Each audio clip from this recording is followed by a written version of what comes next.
વર્ષો પહેલાં એક બેને ઓલા ઠાકોરજીને નાવમાં પધરાવા જતા હતા, ખેલી ગયા. તો હળદરનો લેપ કર્યો આખા ઓલાએ. તો એના સાસુ આવ્યા, બહાર ગામ ગયા હતા. એટલે આવીને જોયું, આ શું અત્યારે ચંદન છે, આવું પીળું, આમ તેમ. એટલે બહુ રોવા માંડ્યા. એ કે બા મારે કીધે ખેલી ગયા હતા, કઈ બાજુ વાગ્યું એ મને દેખાણું નહીં. છોકરું હોય ને તો છોલાય કે લોહી નીકળે તો દેખાય. હવે પ્રભુ તો બધી લીલા છુપાવે. તો મને બીક લાગી કે મારા પ્રભુને ક્યાંક ખોજો ચડી જાય તો. એટલે મેં હળદરી કે લગાવી. એના સાસુને આમ ખરાબ લાગ્યું કે પ્રભુને હળદર લગ, પણ મનમાં એણે વિચાર કર્યો કે જો હું હોત તો ક્રિયા કરત કે શ્રમ ભોગ ધરાવી દેત. પણ મારી આ વર્ષો પહેલાંની વાત છે, એટલે 16-17 વર્ષની. પહેલાં તો 15-16 વર્ષે ટાઈમમાં થઈ પહેલાં પરણાવી દેતા હતા. તો એણે માન્યું કે મારા પ્રભુ સાક્ષાત છે, એટલે એણે હળદરનો લેપ કર્યો કે ઠાકોરજીને ક્યાંય.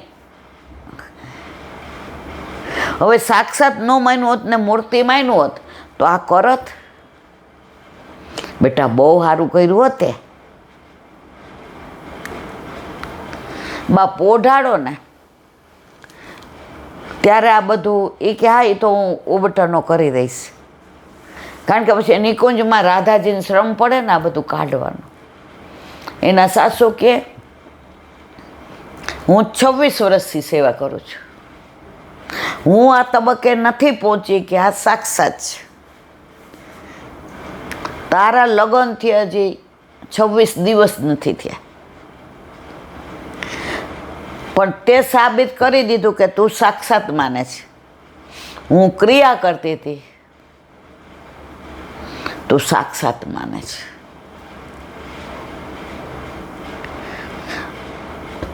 તો પ્રભુ ઘરમાં બિરાજે છે, સાક્ષાત છે ને છે જ.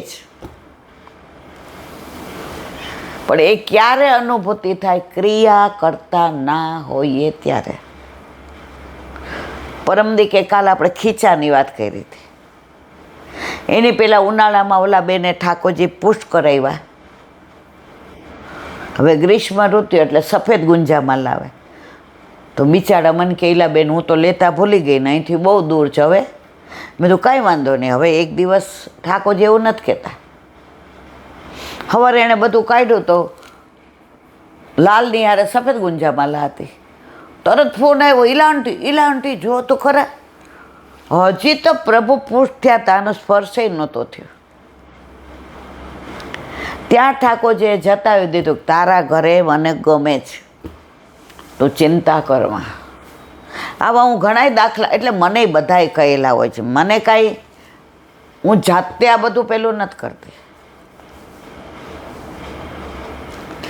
તો પુષ્ટિ માર્ગ તો આવો અગાધ છે. માહે પડ્યા મહાસુખ માણે, દેખન હારા દાજે. બોલો વલ્લભાધીશ કી જય. વ્રજ વિહાર. નવનીત પ્રિય શાસ્ત્રીને ભગવત સ્મરણ.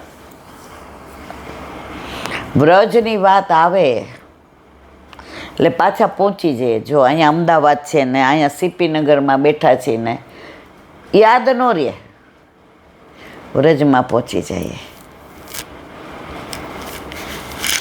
એમાં આજે ગઈકાલે ઓલું આંજનોખરની લીલા આવી હતી કે આંજનોખરમાં એવી શીલા છે કે તમે ઘસો ને તો હાથમાં તમને દેખાય નહીં કે આંજણ છે, કાજલ છે. ઠાકોરજીએ રાધાજીને ત્યાં આંજન કર્યું હતું, એટલે આંજનોખર. પણ આજ ઘસીને તમે આમ લગાડો ને તો તમારી આંખ આંજણવાળી થઈ જાય. આજે પણ આ બધું છે જ. એટલે વ્રજ તો વ્રજ છે. હવે મને વ્રજ વાલું એનો તમને નાની વાત કરું. કે પરમ દિવસે એક વૈષ્ણવનો મનોરથ છે કે અમારે ગોંડલ નૂતન હવેલી ગોવિંદ કુંજની દર્શન કરી રૂપાવટી સન્મુખ થઈ વલ્લભ પાસે અને ધરાઈ જઈએ બાલ મુકુંદજીને દર્શન કરવા. મન કે ઈલાબેન મિની બસ કરી છે, તમે ને રીખવભાઈ ને 2-3 વૈષ્ણવ મારી ભેગા. મેં તો બેન હવે તો હું 2 દી પહેલાં ગઈ ને તો હજી મને પગ સખત દુખે છે અને ડૉક્ટર કહે છે બહુ પેઇન કિલર લઈએ ને તો કિડનીની તકલીફ. મારે મને કે આટલું મારું માન રાખો ને હાલો ને. પછી એને દીકરાને ફોન આવ્યો. હવે પરમ દિવસ સવારે 4 વાગ્યામાં જવાનું, કારણ કે 7 કલાકનો રસ્તો, 7 કલાક જાતા ને 7 કલાક આવતા, 350 કિલોમીટર જાતા ને 700 કિલોમીટરની યાત્રા. તો ત્યાં ગોવિંદ કુંજમાં હવેલીમાં જેને ખબર પડી કે આ બધા અહીંયા બસ લઈને આવે દર્શન કરવા, તો એમને ખબર કે ઈલાબેનને વ્રજ બહુ ગમે. તો બધા વૈષ્ણવે કીધું કે જે અહીંયા 1 કલાક આપણે વ્રજનો સત્સંગ કરીએ. તો જે વોટ્સએપમાં બધાને મોકલી દીધું કે 4:30 થી 5:30 વ્રજ મહાત્મ્યનો સત્સંગ. ભલે આપણે એવું બધું કાંઈ આવડે નહીં, આપણે તો નક્કામાં જ, પણ જેનું સાનિધ્ય હોય, પ્રભુ ત્યાં બિરાજતા હોય, વૈષ્ણવનો સંગ હોય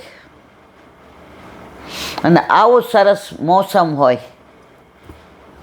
પછી વ્રજ મહાત્મા જ યાદ આવે ને બીજું શું યાદ આવે. તો પ્રભુ આ બધું કરીએ તો એ પાછા ધ્યાન પગહામાં જાય જ, પણ હવે જાશે આબરૂ તો એની જશે, મારી તો નહીં જાય. એ લઈ જશે તો હું જઈશ. એટલે પરમ દિવસે સાંજે 4:30 થી 5:30 ગોંડલમાં ગોવિંદ કુંજ હવેલીમાં હરિબાવાના સાનિધ્યમાં વૈષ્ણવના સંગમાં પ્રભુ જીવતા રાખશે તો વ્રજ વાલું રે વૈકુંઠ નહીં આવું. ત્યાંથી ને ત્યાં ક્યાંથી હું કાન કુંવર લાવું. તો પરમ દિવસે રવિવાર 20 તારીખ પ્રભુ કૃપા કરશે તો આપણે વ્રજ સહિત મળશું. શબ્દાત્મક વ્રજ, નામાત્મક વ્રજ,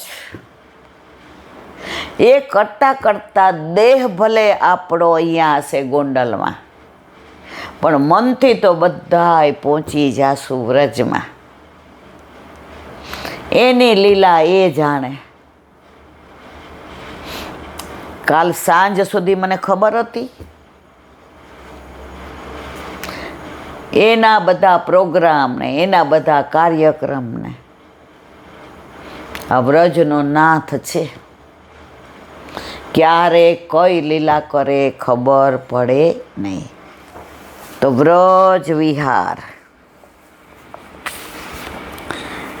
કાલે આપણે ખીદરવનના અનુસંધાન કર્યું, નંદગાંવની આજુબાજુ.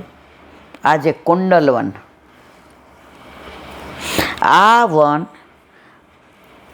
નંદગામની બાજુમાં જ શ્રી ઠાકોરજીનું કુંડલ અહીં ખોવાયેલું. તે વ્રજ ભક્તોએ શોધીને કાનમાં ધારણ કરાવેલું, એટલે નામ પડ્યું કુંડલવન. પ્રભુની એક લીલા જુઓ. કુંડલ ખોવાયું, વ્રજ ભક્તોએ શોધી દીધું, ધારણ કરાયું કુંડલવન. એવી જ રાધાજીની લીલા. બિલછુકુંડ જતીપુરા પરિક્રમાના માર્ગ પર, પણ અંદર છે એટલે ભાગ્યે જ આપણે જઈએ. લીલા તો કલાક નહીં, મને બહુ ગમે છે. કરશું કદાચ આપણે. નવું વીછ્યું વૃષભાનજીએ કરાવી દીધું. પહેરીને ગયા ને કુંડમાં આમ છબિયા બોલાવતા. વીછ્યું ગયું અંદર. રોવા મહિના મારું વીછું શોધીને હવે કેવી રીતે શોધવું આટલો મોટો કુંડ. પણ આ પ્રભુની લીલા છે. આવી લીલા થાય તો રાધાજી પાસે અવાય ને. પ્રભુ પધાર્યા, કાવ ભયો એ કે કુંડલ મારું બીછું થાકો જ અંદર પડીને આમ દોથો ભરીને લઈ આવ્યા. આપનું હોય લઈ લ્યો. એ કે જો એક ચરણમાં છે, બીજાનું ખોવાનું, આપ જોઈ જુઓ. ગોતીને ધરાવી દો. ઠાકોરજી કે વાહ. અને પ્રભુએ ગોતીને ધરાવ્યું. એટલે એ કુંડનું નામ પડ્યું બિલછુ કુંડ. કારણ કે બિલછુ ખોવાયું હતું ને, ત્યાં બિલછુ બિહારી છે અને ત્યાં કૃષ્ણદાસ અધિકારીનું દ્વારે છે. આપણા પૂરું થાય એટલે બોલીએ છીએ 8 સખાના 8 દ્વાર. મને એક જણ કે તમે કહો 8 સખાના 8 દ્વાર બોલો છો. મેં તો પ્રાચીન વૈષ્ણવો એવું કહેતા હતા કે રોજ ગિરિરાજ બાવાની માનસી કરવી જોઈએ. પણ માનો કે નથી થતી તો આ ગિરિરાજ બાવાની પરિક્રમામાં 8 દ્વાર છે, 8 સખાના. તો તમે 8 સખાને દંડવત કરો અને એ દ્વારને દંડવત કરો તો ગિરિરાજ બાવાની પરિક્રમા થઈ ગઈ કે ન થઈ ગઈ? મને ક્યાં. એટલે મેં કીધું મને એક ભગવદીએ શીખવાડ્યું કે ઈલા સત્સંગને વિરામ આપને ત્યારે આ. તો મને કે બીજું બોલો છો, વ્રજ વિલાસ વ્રજની ગોપીઓને દંડવત પ્રણામ. વ્રજમાં ગોપીઓએ પ્રભુ સાથે વિલાસ કર્યો છે એવો બીજે ક્યાંય કોઈએ કર્યો નથી. એટલે વલ્લભે એમને ગોપી પ્રેમ કી ધ્વજા કહી છે. તો એ વિલસતી ગોપીઓના પ્રભુ સાથેના પ્રેમને દંડવત કરીએ એટલે વ્રજની બધી લીલાનું, જો સાંકડી ખોરમાં તો વિલસે, રાસમાં તો વિલસે, જળ ભરવા જાય તો વિલસે, કદમના જ વૃક્ષ પર ચડીને વેણું વગાડે તો ગોપીઓ. ટૂંકમાં બધિયારે વિલાસ લીલા કરી છે. એટલે 9 વિલાસ છે. આનું બહુ લાંબી પેલી છે. એટલા માટે આપણે દંડવત કરીએ છીએ. બોલો વલ્લભાધીશ કી. મધુરાષ્ટક એમાં આપણે ગમનમ મધુરમનું અનુસંધાન.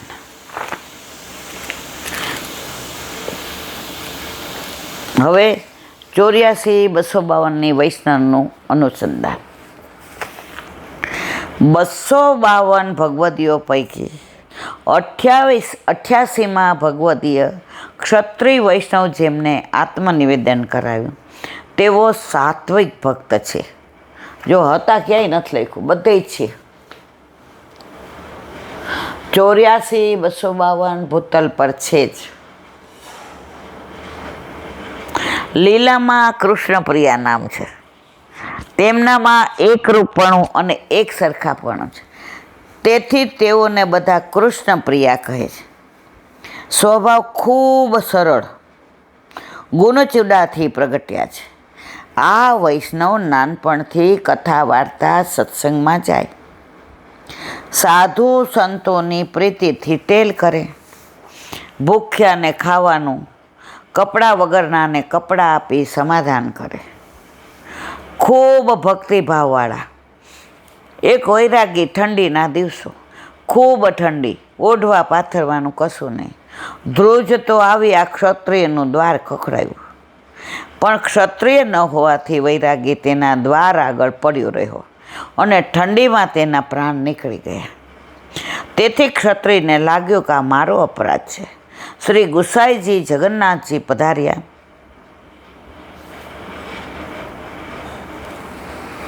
ક્ષત્રિયને તેમના દર્શન થયા. તેણે વિનંતી કરી, કૃપા કરી મને નામ સંભળાવો, મારો અપરાધ ક્ષમા કરો. ગુસાઈજીએ ક્ષત્રિય પર કૃપા કરી નામ સંભાળ્યું. આપશ્રીએ રસોઈ સિદ્ધ કરી શ્રી ઠાકોરજીને ભોગ ધરી પ્રસાદ લે. બધા વ્રજવાસી સેવા કરનારને મહાપ્રસાદ લેવડાવ્યો. ક્ષત્રિયને પણ પાતળ ધરી તેણે પણ પ્રસાદ લીધો. આપશ્રી ત્યાંથી વિદાય થઈ વૈષ્ણવ અને ક્ષત્રિયો સાથે ગોકુળમાં આવ્યા. ઉત્થાપન પછી ગુસાઈજી કથા કહેવા લાગ્યા. આ ક્ષત્રિય વૈષ્ણવ પણ કથામાં બેઠો. શ્રી ગુસાઈજીએ આત્મનિવેદનનો પ્રસંગ ચલાવ્યો. તેમાં કહ્યું, શુદ્ધ મનથી જે આત્મનિવેદન કરે છે અને ગુરુ શુદ્ધ મનથી નિવેદન કરાવે છે તેને મહાપ્રભુજીની કૃપાથી તે જ ઘડીએ દ્રઢ આશ્રય થાય છે, અલૌકિક દ્રષ્ટિ થાય છે. માર્ગના બધા અનુભવો થઈ પુષ્ટિ માર્ગની લીલાનું દાન થાય છે.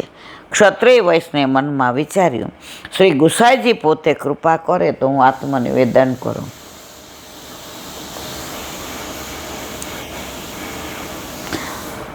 ગિરધરજી સહેજ મોટા થયા ને એટલે ગુસાઈજીએ આજ્ઞા કરી. ગિરધર એ વૈષ્ણવ રહ્યો ને વાકો તો આત્મનિવેદન કરાવો બ્રહ્મ સંબંધ. ગિરધરજી રાજી થઈ ગયા, કરાવ્યો. એટલે વૈષ્ણવને પૂછ્યું, કશું ભયો ક્યાં? ઓલો કે જેવો હતો એવો ને એવો. કલાના બીજે દિવસે ગિરધર પાછો બ્રહ્મ સંબંધ બોલાવ્યો, કશું ભયો ક્યાં? એવો ને એવો.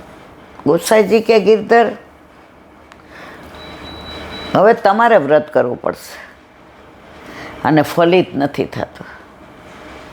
અને ગિરધરજીએ વ્રત કર્યો અને પેલાને બ્રહ્મ સંબંધ લીધો. કશું ભયો ક્યાં?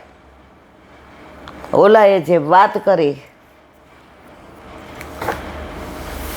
ત્યારે કીધું કે જેવો આતુરતા લેવાની હોય બ્રહ્મ સંબંધ એવી દેવાની આતુરતા હોય તો બ્રહ્મ સંબંધ મંત્ર ફલિત થયા વિના રહેતો નથી.